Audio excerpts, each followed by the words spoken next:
Please do not make this mistake with people. Some people are trying to propose, they're talking as if those that are complaining about the fuel subsidy removal are trying to bring back fuel subsidy. No, nobody is asking for fuel subsidy to come back. Nobody is asking for that. What we are saying is that fuel subsidy did not exist in the first place. 12 years ago, in 2011, 2012, Buhari was right, Tinubu was right when they protested to say fuel subsidy did not exist. They were right. And I am telling you that based on the program, the DSDP arrangement that Tinubu and APC put in place in his 8 years as president of Nigeria, that DSDP program further reiterated it. You remember when the DSDP program came, Buhari said himself that subsidy was removed. Even Mele Kyari, the Minister of State for Petroleum that time, also said subsidy has been removed.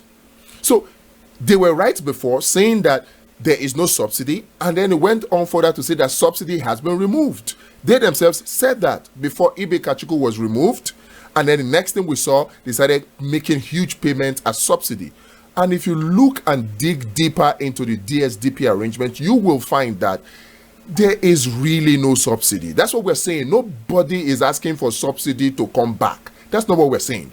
What we are saying is that subsidy is a fraud. And rather than hide behind that fraud to increase the pump price of fuel and make life difficult for Nigerians, make jobs close up, increase unemployment, increase the number of people that will slip into multidimensional poverty, rather than do that, what we are saying is expose the fraud behind the fraudulent subsidy payment. In 2022, 2023, 2021, they say they paid trillions as fuel subsidy, 4.4 trillion in 2022, almost 3 trillion in half year 2023. Now, NNPC is coming out to say that they were not given that money. The question you should be asking is, where then did the money go?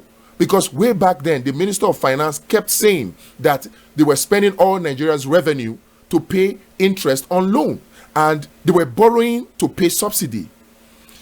If the NNPCL Group CEO is coming out now to say that from 2022 to half year 2023, they did not get any payment for subsidy, and then Buhari and his Minister of Finance said back then that they were spending 4.4 trillion naira on subsidy, and were even borrowing to pay the interest on the loan that was used to subsidize, and we're spending almost 100% of our revenue on subsidy, then the question is, what was the subsidy money spent on? Who was paid that subsidy money? Can we go after those people? Can we expose the fraud behind this fraudulent subsidy that never existed, upon which monies have been stolen from Nigeria? Can we go after those people? Can we expose this fraud and get those monies back from those people and use that money for development of the new government? Can we do that rather than increase the pump price of fuel? Something that the international community has been asking for, something that IMF and World Bank has been asking for. Can we do the right thing for Nigeria's sake rather than do the bidding of your international partners at Nigeria's detriment? Can we retrieve those monies? Can we do that? Can we ask questions about the refinery? Why is it that NNPC Group CEO, the CBN governor, they put in a lot of energy, the Nigerian army, the Nigerian military, the Nigerian navy in particular, everybody put in a lot of energy to help Dangote, in fact, even giving him money. Apart from the energy, Dangote himself told us that the CBN governor was always at Dangote Refinery to monitor the project. Why didn't the CBN governor, why didn't the NNPC Group CEO, why didn't the government official put in, even if it's half of that energy, to monitor what is going on with Port Harcourt Refinery, Warri Refineries, Kaduna Refinery? Why didn't they put in that energy or half of it to see that the refineries were working? If the refineries were working, would we be talking about this? Would we? What we are saying is not that we should go back to subsidy. What we're saying is that the subsidy did not exist in the first place. The payments that were fraudulently claimed to be made were made fraudulently, and the fraud should be exposed, and the money should be retrieved from whoever the monies were paid to. That's what we're saying. And that we should look at fixing our refineries and creating jobs. If you create jobs and you put in place steady power supply, you put in place good infrastructure, good healthcare, good education. Which are the things that Nigerians spend money on? Make sure that there's good social welfare. And you now talk about competition and market forces. Nigerians will appreciate it. But right now, it is just hiding behind fuel subsidy removal. There's no fuel subsidy to remove in the first place. What is being done is just gimmick to increase the pump price of fuel. That's what they are doing. So the media should stop this narrative they are pushing that some people want subsidy back. Nobody wants subsidy back. What we are saying is that subsidy never existed in the first place. Nigerians should please take note. Subsidy never existed. And rather than punish Nigerians for the corrupt practices of a few people, what this government should do is look for those corrupt people, expose them, get the money back, and use it to develop the economy. Before you start talking about... See, you can't talk about market forces when there's monopoly. If Nigerian refineries were working, and then Dangote Refinery is working, then you can start talking about market forces because there's competition. But right now, Nigerian refineries are killed. Billions of dollars are spent on turnaround maintenance.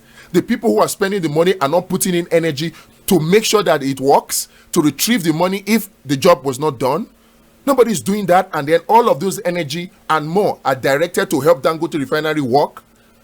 And you think we should clap? I don't understand. Stop hiding behind. Nobody is trying to attack Tinubu. This is not about Tinubu. This is about Nigerians.